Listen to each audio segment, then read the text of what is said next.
Bonjour les amis et bienvenue sur Tesla Alsace. Alors, je dois vous avouer quelque chose, je suis en train de fondre littéralement, non pas avec mon Model Y, mais à cause de la température caniculaire dans le sud-ouest.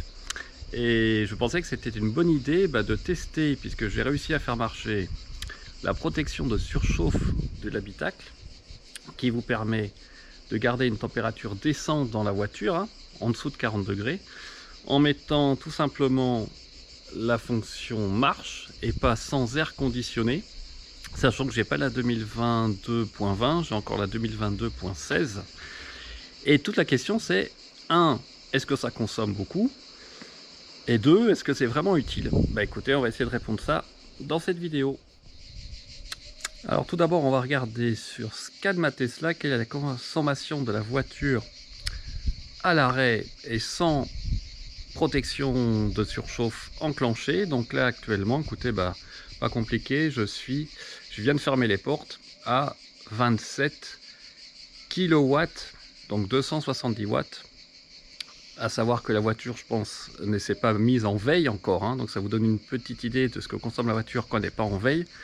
C'est-à-dire qu'elle consomme un petit peu, même si l'écran n'est pas encore allumé, et donc elle est toujours en connexion constante, on va dire, en 4G. Et puis quand la voiture se met en veille, et bien là, la plupart des dispositifs électroniques sont éteints et elle surveille, je pense, de temps en temps, évidemment très régulièrement, avec la 4G si on veut la réveiller. Mais évidemment, la consommation n'a plus rien à voir. Mais pour l'instant, vous voyez, je suis entre 230 et 270 watts par heure. Et ce qu'on va essayer de voir, c'est que ce que j'espère, c'est que la protection de surchauffe de l'habitacle va se remettre en route. Donc on va vérifier tout de suite dans, vous voyez, la mise à jour de logiciel maintenant en plus vient de s'effectuer en Wi-Fi. Donc ça, c'est une bonne chose.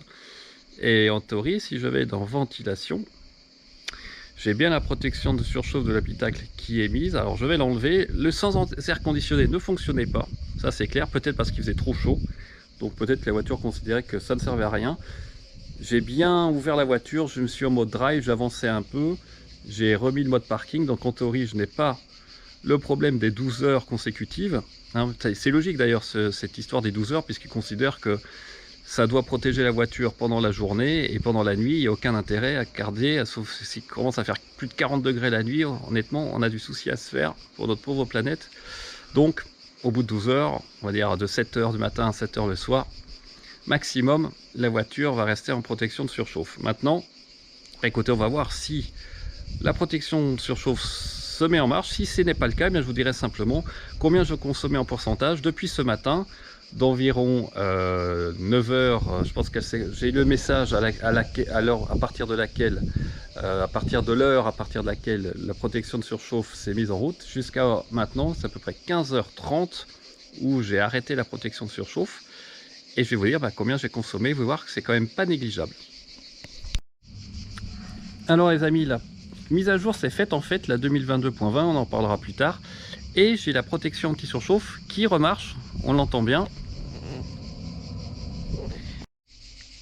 Mais écoutez les amis, j'ai pas réussi à capter avec Scan Tesla la voiture fermée. C'est un peu dommage d'ailleurs, parce que j'avais déjà réussi dans le passé la consommation lorsque la protection de surchauffe est allumée. Par contre, ce que je peux vous dire, c'est que elle a été allumée ce matin à 10h15 et je suis revenu vers 15h. Elle a fonctionné pendant 5 heures en fait, puisqu'il a fait extrêmement chaud. Donc sur ces 5 heures, je suis passé de 89 à 85%. Donc ça veut dire que j'ai perdu quand même 4% de batterie, ce qui n'est pas négligeable. Ça fait à peu près 3 kW. C'est même plus que le mode Sentinelle sur une telle période. Donc la conclusion, à mon sens, c'est si vraiment la voiture est en plein cagnard, et là vous voyez, en plus moi j'ai le pare-soleil sur la voiture qui protège quand même du soleil directement l'écran, parce que pour ça c'est moi le plus important. Si vous avez un pare-soleil au niveau de la voiture, même pas au niveau du toit vitré, mais ça pourrait aider aussi un petit peu. Honnêtement, je vois pas trop l'intérêt d'utiliser ce mode-là. D'abord parce que la voiture est faite pour ça. Vous pouvez aussi entre-ouvrir avec l'application aérer, comme on dit, les fenêtres, si la position de la voiture vous le permet. Puis moi, là, ça me permet de le faire sans problème ici. Et donc, dans ces conditions-là, si je laisse les fenêtres légèrement entrouvertes, je suis autour de 50-53 degrés à l'intérieur, sachant qu'il n'y a pas plein soleil sur l'écran, et à mon avis, il n'y a pas de problème dans ces conditions. Si vraiment vous êtes dans une chaleur insoutenable, 45 degrés à l'ombre, et que vous avez peur pour votre écran, qui n'est pas du tout protégé, alors là, oui, ça peut avoir l'intérêt de mettre le mode avec la clim, évidemment, sachant que vous avez vu, ça consomme quand même 4% en ce qui me concerne en seulement 5 heures. C'est normal, hein, puisque la clim fonctionne. Même si ça reste autour de 40 degrés, il faut quand même que le compresseur se mette en marche et produise du froid. Voilà, bah écoutez, j'espère que cette petite vidéo vous a plu. On se dit à très bientôt sur Tesla Alsace. Ciao!